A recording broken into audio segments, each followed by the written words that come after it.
Welcome to Obi-Wan Studios. I'm thrilled to be doing a review today on set number 8093, Plo Koon's Jedi Starfighter. This is a set that I've been trying to track down for a very long time, sealed and with as mint of a box as possible. It's based on the Clone Wars Season 1, Episode 3, The Shadow of Malevolence, one of my absolute favorite arcs in all of the Clone Wars, so the fact I finally have one now and can make a review for you all just makes me really stoked. Plo Koon's Jedi Starfighter released on July 1st of 2010 for $25 and retired at the end of 2011. Today, if you want an example sealed in the box, you can expect to pay around $190 based off of brick economy. This set contains 175 pieces and 2 minifigs, R7D4, which is an exclusive astromech to this set, and of course, Plo Koon.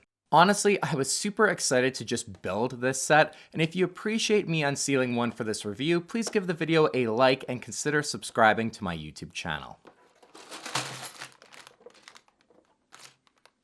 Opening up the box, we have an instructions manual, 1 sticker sheet, and 4 unnumbered bags. Oh, this brings me back to when you just had to dump all the pieces out and just search for the piece you need. Luckily, this set only has 175 pieces. Starting off with our minifigs, we have R7D4. I think LEGO did a really great job with his color scheme. He looks just like he does in the episode. He has no back printing, but in 2010 that was just completely normal for even R2D2. I just think it's cool to get R7 in such a great color combo that pairs super well with Plo Koon and his Starfighter. Next up we have Plo Koon, and this is the only minifigure of him that I currently have in my collection, so I'm really pumped to have one now. I absolutely love the mold on his head. It just looks absolutely fantastic. The print looks really great too, but there is one very minor inaccuracy I just have to point out. The part of his robes by his neck is a dark beige color in the Clone Wars, and on the print it's a lot closer to a rather light sort of bone color. It's a super minor detail, but if we get a new Clone Wars Plo Koon at some point in the future, I just like that color to be completely accurate to his portrayal in the Clone Wars.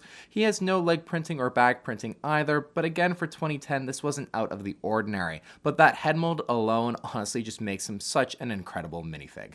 Overall, I think both minifigs are truly fantastic. When reviewing older sets like this one, it's important to keep in mind what the standard was for the time, and by today's standards, no back print on both R7 and Plo Koon would not be that great if they released today, but for 2010 these minifigs are awesome, and honestly for 14 years old, they have not aged that bad at all in my opinion. Moving to Plo Koon's Jedi Starfighter now, and I do really love the color on this set. The white and blue looks incredible. It's very much a 501st color scheme, and I'm kind of surprised Anakin never had a Starfighter in blue and white during the Clone Wars. Now, while I do love the colors of the ship, I do think dark blue over the light blue would have been more accurate to what his ship actually looks like in the Clone Wars, and would have looked even better with the dark and light color contrast. It also wouldn't look quite so much like a 501st Jedi Starfighter if it was dark blue and white, which is probably why they even made that color choice in the Clone Wars to begin with. So if they make an updated version of the ship, I do think dark blue would be the move to go with. I can really appreciate the strong effort that was put into making the ship have the same vibe and rough pattern as Plo Koon's ship does in the Clone Wars, especially for 2010. It was not an easy feat to get the angled white lines of the design to translate, and honestly, I think they did a great job. The large stickers on the sides of the front really help capturing the details of the color striping as well. The 2 white stickers on top look good as well to add in that yellow triangle patch to make that detail accurate. However, mine were not actually cut even in the sticker sheet where the actual sticker part was cut out. If you look at my sticker sheet now with the stickers removed, you can see how uneven those gray lines are in the template, so it's pretty impossible to get them to line up without making one sticker a lot higher than the other, which just would obviously look a lot worse than it does now. It is a big shame, and it is funny to note that even on the box, those lines aren't quite lined up. So hey, no false advertising like some other LEGO Star Wars things we've seen lately. However, I will say that the stickers on the set in general as well, you can tell they're from 2010. You can tell that they're old. They just did not have the strong adhesive like you'd expect with brand new stickers on newer sets like 2023, 2024. So I did order a replacement set from Brick Sticker Shop just in case they start to fall off, which I am a little bit worried about, but I'll probably replace these top ones regardless just to make it look better. I'm expecting the Brick or Stick Shop ones to be just more accurate and more even. On the wings of the ship, you have two small brick-built laser cannons, and I just think they look so great compared to stud shooters or flick-fire missiles or really any modern kind of play feature that you'd normally see in place of these on a modern set. I just think the brick-built version looks really nice, and on the right side, it has a really awesome Printed Republic logo piece as well. I was very pleased to see that this actually wasn't a sticker. In the middle of the Starfighter, you have the astromech docking port. In the Clone Wars, we see Delta 7B Aether Sprite interceptors, which differ slightly from Obi-Wan's standard Delta 7 in Attack of the Clones. The regular Delta 7 has the head of an astromech droid built into the wing, which the 7B has the full astromech docking port in front of the cockpit, so R7 fits in there perfectly with his whole body and looks rather good with his head turned to face forward. Turning to the cockpit, and the windshield piece I think is one of two things that look rather dated on Plo Koon's Starfighter. It just has not aged that well in my opinion, this piece that they've used on lots of Starfighters in the past, and it does not sit on any hinges, so in order to access the cockpit, you just take it right off and then you can place Plo Koon right inside. Inside you have 3 stickers, a main center control panel, and 2 other control pieces on either side. These side stickers are a really nice touch to add more detail and color to the cockpit, and they have all the color detailing just like the lights on the inside of Plo Koon's ship in the Clone Wars. Now, Plo Koon fits just inside the cockpit, and he doesn't actually attach by any studs or anything.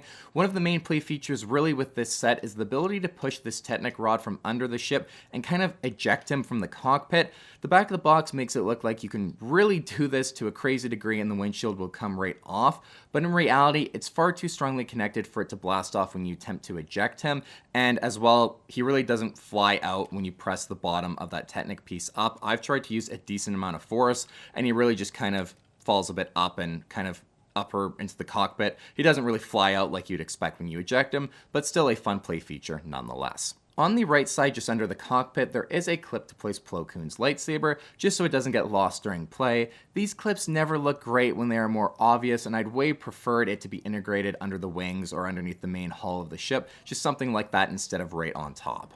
Moving to the back of the ship, and there are 2 stickers on either side by the rear stabilizer. They are in fact different, with the right side having the longer sticker with the Republic logo on it, and the left's being a lot smaller. I have no idea why LEGO did this, since it should really just have the same sticker mirrored on either side. In this screenshot from Shadow of Malevolence, you can see that the ship in fact has that logo on both sides. On the stabilizer fin, I would have also loved to have seen a blue sticker to run along the bottom of each side.